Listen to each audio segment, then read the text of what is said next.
ہم نماز کے اندر اللہ کی بارگاہ میں دعا کرتے ہیں اہدنا الصراط المستقیم، ہم کو سیدھے راستے پر چلا۔ اگر ہم یہ کہیں تو غلط نہ ہوگا کہ اللہ کی بارگاہ میں ہم ہدایت کی دعا مانگتے ہیں۔ ہدایت اس کی دو قسمیں ہیں۔ ایک تو ہدایت کے معنی ہوتا ہے راستہ دکھانا، چلنا، بتانا، اور ہدایت کی دوسری قسم ہوتی ہے اللہ کی طرف سے کسی کو اس راستے پر چلنے کی توفیق کا مل جانا۔ میں یقین کے ساتھ کہتا ہوں کہ انشاءاللہ العظیم اگر تھوڑی دیر مکمل توجہ اور انہماک کے ساتھ آپ نے گفتگو سماعت کرنے کی زحمت کی، جیسا کہ ابھی بھی کر رہے ہیں، تو ایک نئی فکر لے کر، ایک نئی سوچ لے کر آج آپ یہاں سے انشاءاللہ اٹھیں گے۔ جب آپ سمجھ بیٹھے کہ راستہ چلنا اور راستے پر چلنے کی توفیق دینا، اس کا نام ہے ہدایت۔ کون سے راستے پر؟ سیدھے راستے پر۔ اسی لیے ہم اللہ کی بارگاہ میں دعا کرتے ہیں اہدنا الصراط المستقیم، ہم کو سیدھے راستے پر چلا۔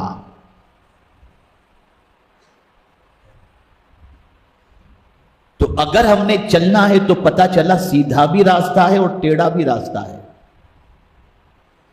جب ہم اللہ کی بارگاہ میں یہ دعا کرتے ہیں کہ ہم کو سیدھے راستے پر چلا، تو پتہ چلا کوئی ٹیڑھا راستہ بھی ہے جس سے ہم بچنا چاہتے ہیں۔ اب سیدھا راستہ کون سا ہے وہ بھی ہم نے اللہ کی بارگاہ میں پوچھا، تو اللہ نے فرمایا کہ اس طرح دعا کرو صراط الذین انعمت علیہم، ان کے راستے پر چلا جن پر تیرا انعام نازل ہوا۔ اب آئیے سمجھیں،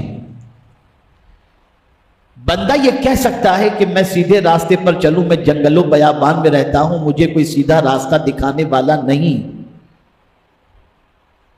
میں ایسی جگہ پر رہتا ہوں جہاں کوئی نہ مسجد ہے، نہ کوئی راستہ دکھانے والا ہے، نہ کوئی قرآن کی تعلیم مجھ تک پہنچانے والا ہے، میں تو اپنی مرضی کے مطابق زندگی گزارتا ہوں، اس لیے کہ مجھے کوئی سیدھا راستہ دکھانے والا ظاہری طور پر نظر نہیں آ رہا، اس لیے میں اپنی منمانی زندگی گزارتا ہوں۔ یہ ایک انسان کا بڑا آبجیکشن اور بڑا سوال ہو سکتا ہے۔ تو یاد رکھیں، ہدایت کے لیے، سیدھے راستے پر چلنے کے لیے اللہ عز و جل نے 3 چیزوں کا ذکر قرآن مقدس میں فرمایا ہے۔ ہدایت کی 3 قسمیں بیان فرمائی گئیں، یعنی 2 قسمیں تو آپ سماعت فرما چکے۔ اب ہدایت کے راستے پر چلنے کے لیے، سیدھے راستے پر چلنے کے لیے اللہ نے 3 ذریعے رکھے، ان ذریعوں کے ذریعے ہم سیدھے راستے پر چل سکتے ہیں۔ اس میں سے پہلا راستہ ہے فطرت اور فہم، سمجھنا۔ اللہ نے انسان کے وجود کے اندر ہی یہ سمجھ رکھ دی ہے کہ وہ سیدھا راستہ اور غلط راستہ، دونوں راستے کے حوالے سے اللہ نے اس کے دل میں یہ بات ڈال دی ہے کہ وہ خود اس کے ذریعے محسوس کر سکے کہ سیدھا راستہ کون سا ہے اور غلط راستہ کون سا ہے۔ اب اس کو میں مثال کے ذریعے سمجھاؤں، قرآن کی آیتیں بھی پیش کروں گا، مثال کے ذریعے سمجھاؤں۔ آپ دیکھیں، انسان برائی کو برائی جانتا ہے، اسی لیے جب برائی کرتا ہے تو چھپ کر کرتا ہے۔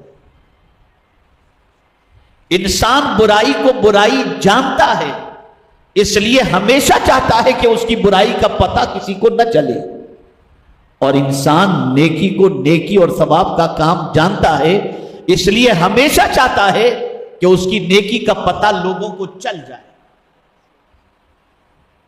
گناہ چھپ کر کرتا ہے اور اس کا گناہ چھپا رہے، اس کی فکر اسے رہتی ہے، اور نیکی کے حوالے سے انسان کی فکر رہتی ہے کہ نیکی کا پتہ لوگوں کو چلے، اس لیے کبھی لوگوں کو پتہ نہیں چلتا تو خود ہی بتاتا ہے، میں ابھی آتے آتے یہاں پر 2000 روپیہ فقیروں کو کھانا کھلا کر کے آ رہا ہوں، کوئی پوچھا نہیں لیکن بتا دیا اس نے۔ اللہ کے فضل سے کل تہجد کے ٹائم میری آنکھ کھلی تھی، میں نے تہجد کی نماز ادا کر لی، کوئی پوچھا نہیں. لیکن کوئی یہ نہیں بتاتا کہ کل رات کو میں عیاشی کے اڈے پر گیا تھا. اگر گیا ہے تو یہ کوئی نہیں بتائے گا، اس لیے کہ اندر سے ضمیر کہتا ہے کہ تو نے رات کو جو کام کیا تھا وہ اچھا نہیں تھا، برائی کے اڈے پر جانے والا، اس لیے چھپا. اور ضمیر ہی اندر سے کہتا ہے تو نے رات کو تہجد کی نماز ادا کی، یہ اچھا کام کیا، اس کا پتہ اگر لوگوں کو چلے گا تو تیری عزت بڑھے گی، کم نہیں. یہ فطرت ہے. اور تھوڑا سا قریب قرآن کی روشنی میں آپ کو سمجھانے کی سعادت حاصل کروں تو آپ سمجھ جائیں گے. اللہ فرماتا ہے وَهَدَيْنَاهُ النَّجْدَيْنِ، یہاں بھی ہدایت کا لفظ آیا. اور ہم نے دو ابری ہوئی چیزوں کی طرف اس کی رہنمائی فرمائی. توجہ چاہوں گا. دو ابری ہوئی چیز مفسرین مدارک کے اندر ہے، اس سے مراد دو چیزیں لی گئیں. ایک تو یہ کہ ماں کا جو پستان ہوتا ہے، جو چھاتی ہوتی ہے جس سے دودھ نکلتا ہے، پیدا ہونے والے بچے کو نہیں معلوم کہ میری غذا کہاں ہے، لیکن جیسے ہی ماں اپنے بچے کو سینے سے لگاتی ہے بچہ دودھ پینا شروع کر دیتا ہے. بچے کو بولا نہیں جاتا کہ میرے بیٹے تو میرا دودھ پی لے. یہ کون ہے جو اس بچے کی طبیعت کو اس طرف مائل کرتا ہے؟ یہ میرا پروردگار، یہ میرا مالک ہے. کس نے راستہ دکھایا؟ خدا نے راستہ دکھایا. کس نے ہدایت عطا فرمائی؟ اللہ نے عطا فرمائی. بچے کو بولو نہ سنے نہ سمجھے نہ کچھ کرے. اے اللہ تیری عظمتوں پر قربان کہ تو ہدایت دینے پر آتا ہے تو دودھ پیتے بچے کو بھی ہدایت عطا فرما دیتا. اسے سمجھو تھوڑا سا. میرے پیارے آقا صلی اللہ تعالی علیہ وسلم کے پیارے دیوانوں، اسی طریقے سے مفسرین کا ایک دوسرا قول بھی موجود ہے، اور وہ یہ ہے کہ اللہ نے بندے کو خیر کا راستہ بھی بتایا اور شر کا راستہ بھی، بھلائی کا بھی اور برائی کا بھی. اس لیے میرے پیارے آقا صلی اللہ تعالی علیہ وسلم کے پیارے دیوانوں، انسان جب کبھی بھلائی کرنا چاہتا ہے تو اس کو ایک فرحت محسوس ہوتی ہے، اور جب انسان کبھی گناہ کرنا چاہتا ہے تو اس کے دل میں ایک خوف اور ڈر سا محسوس ہوتا ہے.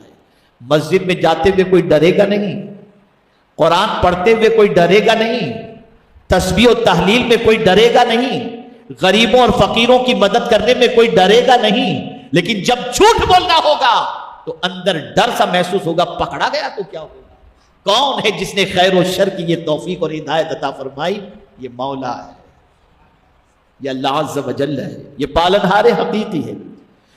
تو ایک تو ہدایت کا ذریعہ ہوا فہم و فطرت، انسان کی سوچ اور اس کے وجدان کے اندر، اس کی فطرت کے اندر اللہ عز و جل نے یہ بات ڈال دی ہے اور یہ صلاحیت عطا فرمائی ہے. ایک اور مقام پر اللہ نے فرمایا اسی ہدایت کے حوالے سے، فَأَلْهَمَهَا فُجُورَهَا وَتَقْوَاهَا. اللہ عز و جل نے ان پر الہام کیا، یعنی ان کے دل میں بات ڈال دی کہ یہ گناہ ہے اور یہ پرہیزگاری ہے. یہ اللہ کی طرف سے بات ڈالی ہوئی ہوتی ہے.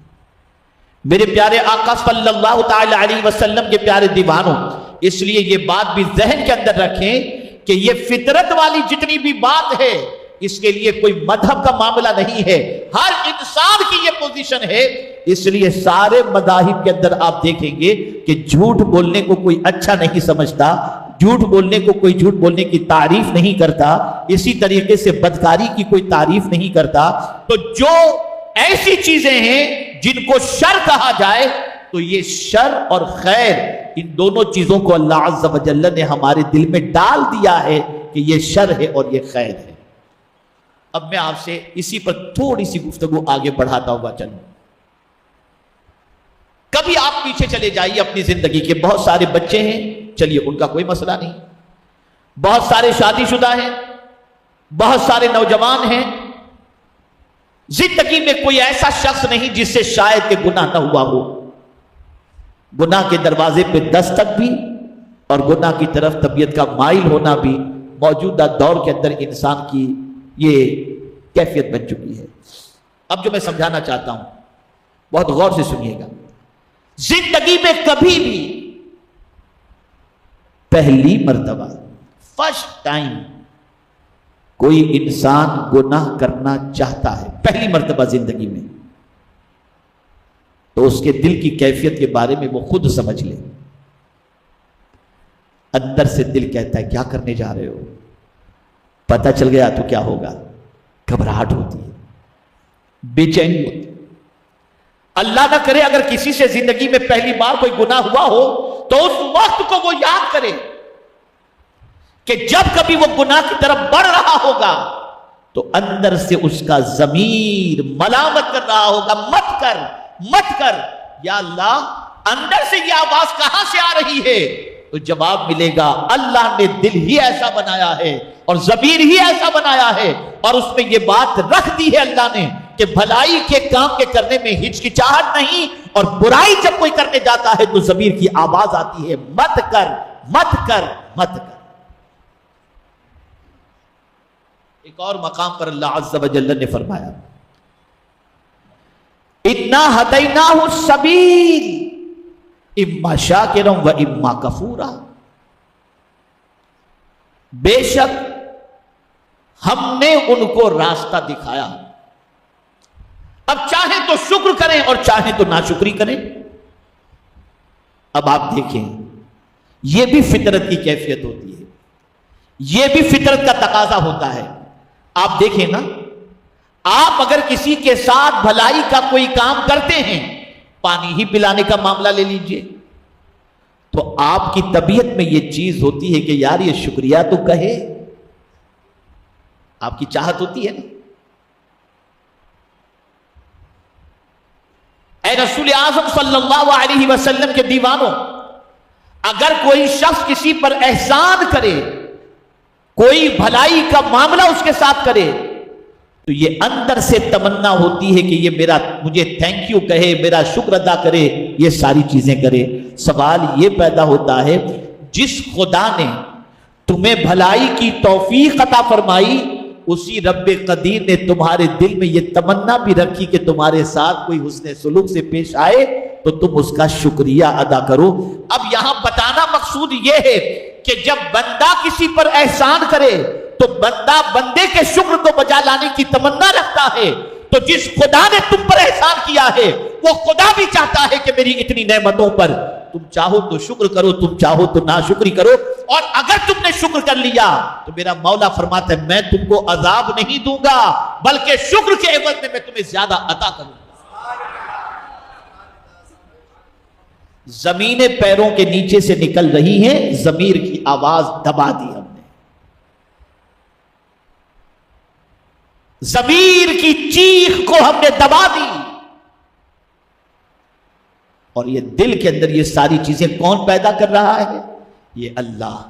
اب اگر تم جنگل میں ہو، بیابان کے اندر ہو، ایسی جگہ ہو جہاں تمہیں کوئی تقریر سنانے والا بھی نہیں ہے، تو تم یہ نہیں کہہ سکتے کہ میں کیا کروں، ارے نادان، کوئی ہو یا نہ ہو، اللہ نے تجھے فطرت کے اندر بتا دیا ہے، فہم عطا فرمایا ہے، ضمیر تجھے عطا کیا ہے، جب بھی تو بھلائی کرے گا تیرا ضمیر تیری تعریف کرے گا، اور جب تو برائی کرے گا تیرا ضمیر کہے گا مت کر، تو ضمیر کی آواز پر لبیک کہتا ہوا نظر آتا۔ تو اب کوئی آپشن نہیں ہمارے پاس، کوئی ایکسکیوز نہیں ہمارے پاس، کوئی بہانہ نہیں۔ تو ہدایت کا ایک ذریعہ اللہ نے فہم و فطرت رکھا، اور اس کے بعد اب آئیے شہر میں رہنے والے، مساجد جہاں پر آباد ہیں یا قائم ہیں وہاں رہنے والے، بلکہ سارے انسانوں کے لیے اللہ نے ایک دوسرا ذریعہ بھی رکھا۔ ہدایت کے 3 ذریعے ہیں، ایک تو فہم و فطرت ہوگی، اب دوسرا ذریعہ بھی اللہ نے رکھا۔ وہ دوسرا ذریعہ کون سا ہے؟ نبی، رسول اور علماء اور اولیاء۔ حضور صلی اللہ علیہ وسلم پر نبوت ختم ہو گئی، اور میں تو ہماری اس مسجد کے بنانے والوں کو، آباد کرنے والوں کو بتاؤں، کہ مسلمانوں اپنی قسمت پر ناز کرو کہ حضور سے پہلے مسجد بنانے کا کام صرف انبیاء کرتے تھے. یہ حضور کا صدقہ ہے کہ حضور کی امت کو بھی اس کام کی اللہ نے توفیق عطا فرمائی.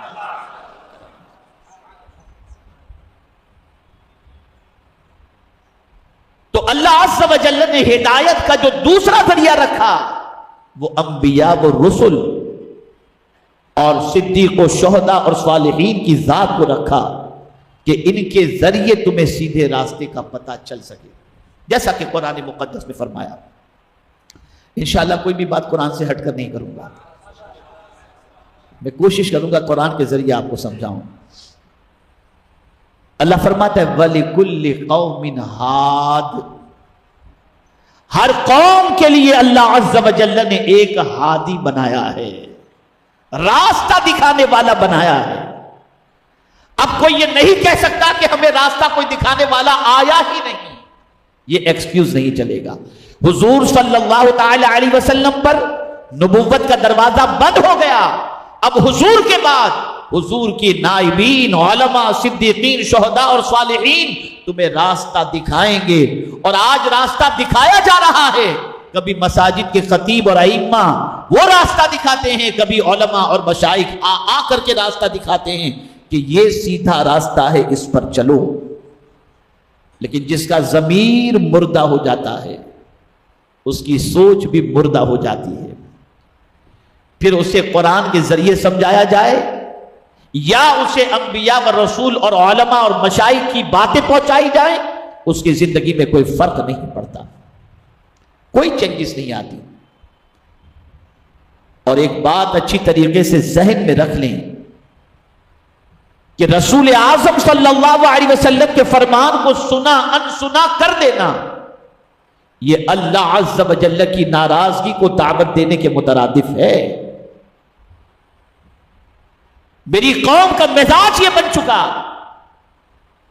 کہ وہ تو چاہتی ہے کہ میری بات میرے ماتحت والے مانیں، میرے پاس جو جاب کرتا ہے وہ میری نافرمانی نہ کرے، میرا بیٹا میری نافرمانی نہ کرے، میری بیوی میری نافرمانی نہ کرے، میری بیٹی میری نافرمانی نہ کرے، میرا شاگرد میری نافرمانی نہ کرے، میرا مرید میری نافرمانی نہ کرے.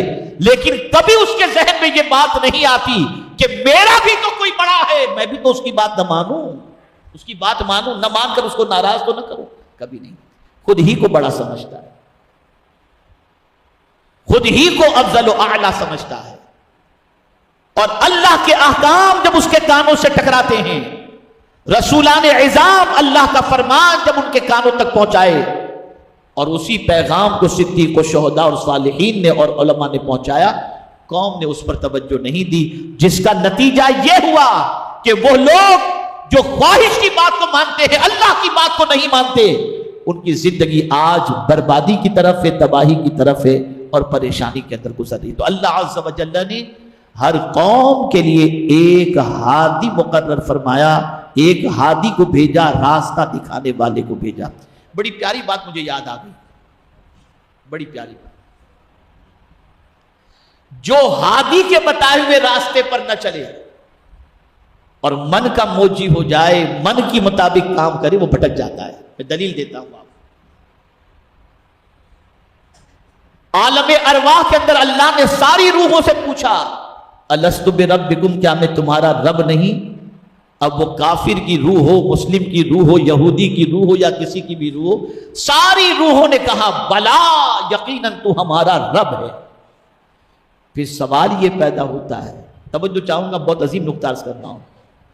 سوال یہ پیدا ہوتا ہے پھر کوئی یہودی بن گیا، کوئی نصرانی بن گیا، کوئی ہندو بن گیا، کوئی یہ بن گیا، کوئی وہ بن گیا، وہ کیسے؟ توجہ چاہوں گا. اور کوئی مسلمان کیسے؟ اب عالم ارواح میں سارے انسانوں کی روحوں نے کہا تھا یقیناً تو ہمارا رب ہے.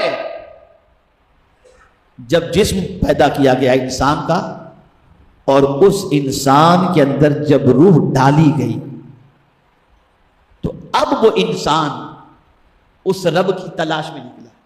توجہ چاہوں گا، انسان رب کی تلاش میں نکلا. اور سوچا کہ میرا رب کون؟ میں نے تو کہا تھا یقیناً تو ہمارا رب ہے، وہ کون ہے ہمارا رب؟ تو اس نے پہاڑ کو دیکھا، کہا ہاں یہ تو بڑا مضبوط ہے، کوئی اس کو ادھر سے ادھر نہیں کر سکتا۔ اپنی عقل سے سوچا، کہا یہ طاقتور ہے، جھک گیا اس کے سامنے، کہا یہی رب ہوگا۔ اپنی عقل سے سوچا نا، تو پہاڑ کو رب دیکھ سمجھ بیٹھا۔ کسی نے سورج کو دیکھا، اللہ اکبر، یہ سورج جب نکلتا ہے تو پوری کائنات کو روشن کر دیتا ہے، اتنی روشنی والا یہ سورج، یقیناً یہی رب ہوگا۔ اپنی عقل کے گھوڑے کو دوڑایا اور سورج کی چمک کو دیکھ کر سورج کو خدا سمجھ بیٹھا۔ کسی نے چاند کو دیکھا، خدا سمجھ بیٹھا۔ کسی نے سمندر کو دیکھا، اسے خدا سمجھ بیٹھا، کیونکہ وہ اپنی عقل سے خدا کی تلاش میں نکلا۔ توجہ چاہوں گا، اپنی عقل سے خدا کی تلاش میں نکلا، بھٹک گیا۔ اب میں آپ کو اس کو تھوڑا سا اور سمجھاؤں۔ کسی نے آگ کو دیکھا، کہا یہ چلانے کی طاقت رکھتی ہے، یقیناً یہ خدا ہوگی، لوگ آتش پرست ہو گئے، ساری چیزیں۔ لیکن اب آپ دیکھیں، آگ کی پوجا کرنے والے، پرستش کرنے والوں کے لیے اللہ نے پانی بنا دیا۔ اب پانی آگ کو بجھا دیتی ہے، پانی آگ کو بجھا دیتی ہے، تو لوگوں نے سوچا کہ جو پانی آگ کو بجھا دے یقیناً یہ پانی طاقتور۔ اب پانی کو ہوا اڑا کے لے جاتی ہے، تو بولے ہوا طاقتور۔ یہ پانی کو ہوا بنا کر کون لے جاتا ہے، کس کی وجہ سے؟ تو بھئی چاند سورج کی وجہ سے یہ ہوتا ہے۔ تو آدمی دیکھتا گیا، چاند سورج پانی سے زیادہ طاقتور ہوا ہے، ہوا سے زیادہ طاقتور چاند ہے، چاند سے زیادہ طاقتور سورج ہے۔ تو سب کی طرف توجہ بڑھتی گئی، اور جا کر کے انہوں نے اس کو خدا سمجھنے کی کوشش کی، تو پروردگار نے اپنے محبوب کو ایسی طاقت عطا فرمائی کہ چاند کے بھی 2 ٹکڑے کروا دیے، سورج کو بھی پلٹا کے بتا دیا۔ اب کہیں ایسا نہ ہو کہ لوگ حضور کو خدا سمجھ بیٹھیں، تو حضور نے فرمایا اے لوگو، جس خدا کے سامنے محمد جھکتا ہے اسی خدا کا پتہ بتانے کے لیے تو میں آیا ہوں۔ تو حضور نے جب پتہ بتایا تو خدا کا پتہ چلا۔ تو جو عقل سے خدا کی تلاش میں نکلے بھٹک گئے، اور جو نبی کے واسطے سے خدا کو تلاش کرنے نکلے انہوں نے منزل پا لی۔ اس نے منزل پا لی۔ یہاں سے یہ بات سمجھ میں آئی تو ہدایت کا پہلا ذریعہ آپ نے سماعت فرمایا کہ فہم و فطرت ہے، اور دوسرا ذریعہ اللہ عز و جل نے ہدایت کا انبیاء و رسل، شہداء، صدیق اور صالحین کو فرمایا۔ اور آپ نے یہ محسوس کر لیا اور جان لیا کہ جب کوئی عقل سے خدا کو تلاش کرنے نکلتا ہے تو بھٹک جاتا ہے، لیکن کوئی اگر حضور کے واسطے سے خدا کو تلاش کرنے کے لیے نکلے تو اپنے رب کو پا لیا کرتا ہے۔ اب تیسری چیز جو تیسرا ذریعہ ہے ہدایت کا، وہ ہے قرآن شریف۔ اللہ عز و جل نے قرآن مقدس میں فرمایا شہر رمضان الذی انزل فیہ القرآن ھدی للناس۔ میرے پیارے آقا صلی اللہ تعالی علیہ وسلم کے پیارے دیوانوں، اب ہماری ذمہ داری یہ بن جاتی ہے کہ قرآن جسے حلال کہے وہی حلال، اور قرآن جسے حرام کہے وہی حرام، قرآن جس سے دوستی کے بارے میں کہے اسی سے دوستی، اور قرآن جس سے دوستی سے روکے اس سے دوستی نہ کی جائے۔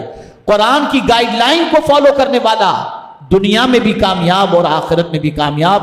بس ایک آیت عرض کر کے میں مائک حضرت کے حوالے انشاءاللہ پھر کبھی زندگی رہی تو اس پر گفتگو کروں گا۔